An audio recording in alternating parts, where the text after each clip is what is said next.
ಯುಗಾದಿ ಹಾಗೂ ರಂಜಾನ್ ಹಬ್ಬಗಳು ಒಟ್ಟೊಟ್ಟಿಗೆ ಬಂದಿದ್ದು ರಾಜಧಾನಿ ಬೆಂಗಳೂರಿನಿಂದ ಊರಿಗೆ ತೆರಳುವವರ ಸಂಖ್ಯೆ ಹೆಚ್ಚಿದೆ. ಈ ಹಿನ್ನೆಲೆಯಲ್ಲಿ ಬಸ್ಗಳಲ್ಲಿ ಟಿಕೆಟ್ಗೆ ಅಭಾವ ಉಂಟಾಗುವ ನಿರೀಕ್ಷೆ ಇದೆ. ಹೀಗಾಗಿ ಕೆಎಸ್ಆರ್ಟಿಸಿಯಿಂದ ಬೆಂಗಳೂರಿನಿಂದ ರಾಜ್ಯದ ವಿವಿಧ ಜಿಲ್ಲೆಗಳಿಗೆ ಒಟ್ಟು 2,000 ಹೆಚ್ಚುವರಿ ಬಸ್ಗಳನ್ನು ಬಿಡಲಾಗಿದೆ.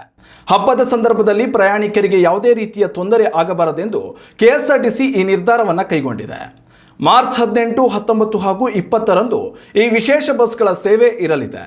ಈ ಬಸ್ಗಳು ರಾಜಧಾನಿ ಬೆಂಗಳೂರಿನಿಂದ ಧರ್ಮಸ್ಥಳ, ಕುಕ್ಕೆ ಸುಬ್ರಹ್ಮಣ್ಯ, ಶಿವಮೊಗ್ಗ, ಹಾಸನ, ಮಂಗಳೂರು, ಹುಬ್ಬಳ್ಳಿ, ಬೆಳಗಾವಿ, ಕಲಬುರಗಿ ಮತ್ತು ಬಳ್ಳಾರಿ ಸೇರಿದಂತೆ ಇನ್ನೂ ಅನೇಕ ಕಡೆಗಳಿಗೆ ಸಂಚರಿಸಲಿದೆ.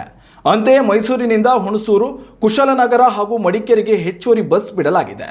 ಕೆಎಸ್ಆರ್ಟಿಸಿ ವೆಬ್ಸೈಟ್ ಹಾಗೂ ಕರ್ನಾಟಕ ಮತ್ತು ನೆರೆ ರಾಜ್ಯಗಳಲ್ಲಿನ ರಿಸರ್ವೇಷನ್ ಕೌಂಟರ್ಗಳ ಮೂಲಕ ಮುಂಗಡ ಟಿಕೆಟ್ ಬುಕ್ಕಿಂಗ್ ಮಾಡಲು ಅವಕಾಶವನ್ನು ನೀಡಲಾಗಿದೆ.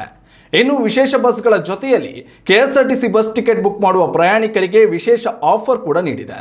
4 ಅಥವಾ ಅದಕ್ಕಿಂತ ಹೆಚ್ಚು ಮಂದಿಗೆ ಒಟ್ಟಿಗೆ ಟಿಕೆಟ್ ಬುಕ್ ಮಾಡಿದರೆ 5% ರಿಯಾಯಿತಿ ಹಾಗೂ ಹೋಗಿ ಬರುವ ಪ್ರಯಾಣದ ಟಿಕೆಟ್ ಒಂದೇ ವೇಳೆ ಬುಕ್ ಮಾಡಿದರೆ 10% ರಿಯಾಯಿತಿಯನ್ನು ಪ್ರಯಾಣಿಕರಿಗೆ ನೀಡಲು ಕೆಎಸ್ಆರ್ಟಿಸಿ ನಿರ್ಧರಿಸಿದೆ.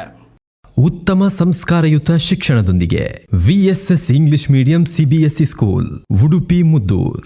ನರ್ಸರಿಯಿಂದ 10ನೇ ತರಗತಿವರೆಗೆ ಶಿಕ್ಷಣದ ಜೊತೆಗೆ 5ರಿಂದ 10ನೇ ತರಗತಿವರೆಗಿನ ವಿದ್ಯಾರ್ಥಿನಿಯರಿಗೆ ಉತ್ತಮ ಹಾಸ್ಟೆಲ್ ಸೌಲಭ್ಯವೂ ಇದೆ.